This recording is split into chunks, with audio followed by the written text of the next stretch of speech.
بسم الله الرحمن الرحيم. نحمده ونصلي على رسوله الكريم أما بعد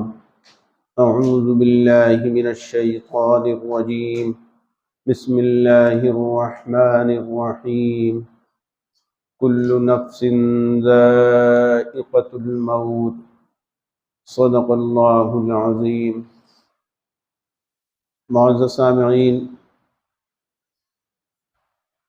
چاہے کوئی انسان ہو یا جانور، جو بھی اس دنیا کے اندر پیدا ہوا ہے اسے ایک دن مرنا ہے۔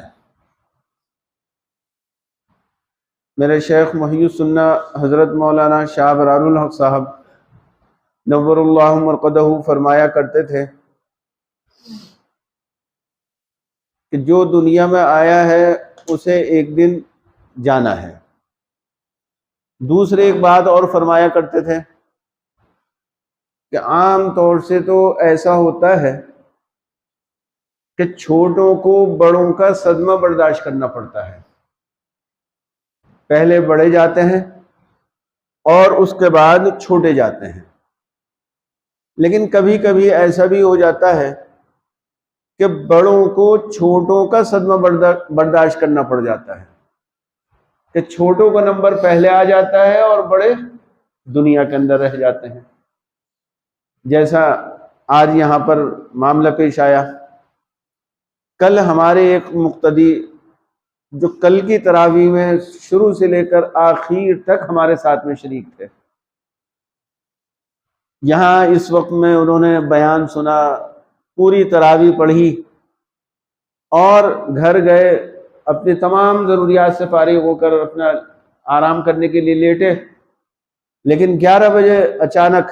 طبیعت بگڑی، تھوڑی دیر کے بعد میں اپنا انتقال کر گئے، اور آج جمعے کے بعد ان کی تدفین بھی ہو گئی۔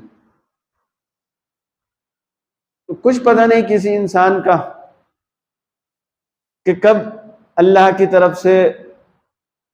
منادی آ جائے اور پکار لے کہ چلو وقت آ گیا ہے، اس لیے ہمیں ہر وقت تیار رہنا چاہیے۔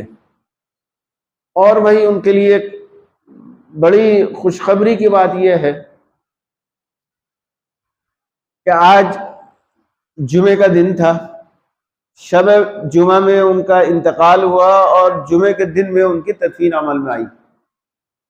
ایک حدیث پاک ہے، اللہ کے نبی علیہ السلام نے ارشاد فرمایا کہ جمعے کی رات یا جمعے کے دن اگر کسی کا انتقال ہو جائے تو وہ قبر کے فتنے سے، قبر کے عذاب سے محفوظ رہتا ہے۔ تو یہ بھی بڑی اچھی بات ہے ان کے لیے کہ ان کو یہ سعادت نصیب ہوئی۔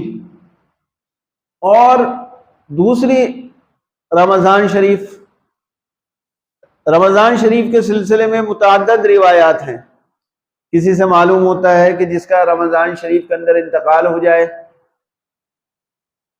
تو قبر کا عذاب اس کو نہیں ہوتا، کسی سے معلوم ہوتا ہے کہ جائے میدان محشر میں اس سے سوال جواب نہیں ہوں گے۔ مختلف قسم کی روایات ہے رمضان شریف سے مرنے کے متعلق، لیکن رمضان شریف کی جتنی بھی روایات ہیں وہ ساری کی ساری ضعیف درجے کی ہیں، کمزور درجے کی ہیں، لیکن اللہ تعالیٰ کی ذات سے حسن ظن رکھا جا سکتا ہے، کوئی حرج کی بات نہیں ہے حسن ظن رکھنے میں۔ اور ایک حدیث پاک ہے، اس میں اللہ کے نبی علیہ السلام نے ارشاد فرمایا کہ اللہ تعالیٰ ارشاد فرماتے ہیں انا عند ظن عبدی بی، کہ میں اپنے بندے کے گمان کے مطابق اس کے ساتھ برتاؤ کرتا ہوں، جیسا میرا بندہ مجھ سے امید رکھتا ہے میں اس کے ساتھ ویسا معاملہ کرتا ہوں۔ تو ہمیں یہ امید رکھنی چاہیے اللہ تعالیٰ کی ذات سے کہ جس کا جمعے کی شب کے اندر انتقال ہوا یا جس کا رمضان شریف کے اندر انتقال ہوا، اللہ تعالیٰ انشاءاللہ اس کو قبر کے عذاب سے، قبر کی آزمائش سے محفوظ رکھیں گے۔ اور ایک بات اور اللہ تعالیٰ نے دل میں ڈالی اس کی برکت سے کہ بھائی جب اللہ تعالیٰ نے اس کو قبر کے معاملات سے محفوظ رکھا، جس کو اللہ تعالیٰ نے قیامت تک اپنی حفاظت اور اپنی امان اور اپنی رحمت کے اندر رکھا، تو میدان محشر کے بعد میں کیا اس کے شامت اعمال کی وجہ سے اسے جہنم میں ڈالیں گے؟ جب رب کریم نے ایک مرتبہ اس کو اپنی رحمت کے آغوش میں لے لیا تو اللہ کی ذات سے تو امید ہے کہ انشاءاللہ میدان محشر میں بھی اس کا بیڑا پار ہو جائے گا۔ تو ہمیں اپنے جمعے کے دن انتقال کرنے والوں کے بارے میں، رمضان شریف میں انتقال کرنے والوں کے بارے میں یہی امید رکھنی چاہیے اللہ کی ذات سے کہ انشاءاللہ اللہ تعالیٰ ان کی مغفرت ضرور فرمائیں گے۔ ایک بات یہاں پر اور سمجھنے کی ہے، ایک جگہ پر ایک گاؤں میں انتقال ہو گیا جمعے کے دن ایسے شخص کا جو بظاہر لوگوں کی نگاہوں میں بہت بڑا پاپی تھا، بڑا گناہگار تھا۔ اب لوگوں میں چہمہ گوئیاں ہونی شروع ہو گئی۔ بعضوں نے کہا کہ بھائی جمعہ اس شخص کو ملا ہے اور اس کے تو مزے آ گئے، قبر کے سوال جواب سے یہ انسان محفوظ ہو گیا۔ دوسرے لوگ کہنے لگے کہ نہیں صاحب، یہ تو بہت بڑا گناہگار انسان تھا، بڑا پاپی تھا، اس کی کیسے اللہ میاں سے مغفرت کر دیں گے؟ وہاں کے لوگوں نے مجھ سے پوچھا پھر کہ مفتی صاحب یہاں ایسے ایسے ایک شخص کا انتقال ہوا ہے اور بڑا گناہگار تھا بظاہر، وہ اب اس کے بارے میں کیا ہے، آپ کیا فرما رہے ہیں؟ میں نے کہا بھائی حدیث پاک میں تو اللہ کے نبی نے یہی فرمایا ہے، اور جمعے کی جو حدیث ہے انتقال کرنے کی وہ روایت بھی بڑی مضبوط درجے کی ہے کہ جمعے میں یا شب جمعے میں کسی کا انتقال کر جائے تو قبر کے سوال جواب سے فتنے سے وہ محفوظ رہتا ہے۔ تو جب اللہ کے نبی فرما رہے ہیں تو تمہیں اشکال کرنے کی کیا ضرورت ہے؟ رہ جاتا ہے یہ معاملہ کہ وہ گناہگار تھا اور پھر اللہ نے اس کو جمعے کے دن موت کیوں دے دی؟ تو میں اس کی ایک مثال دیتا ہوں کہ کسی نے اگر اپنا گدھا پال رکھا ہے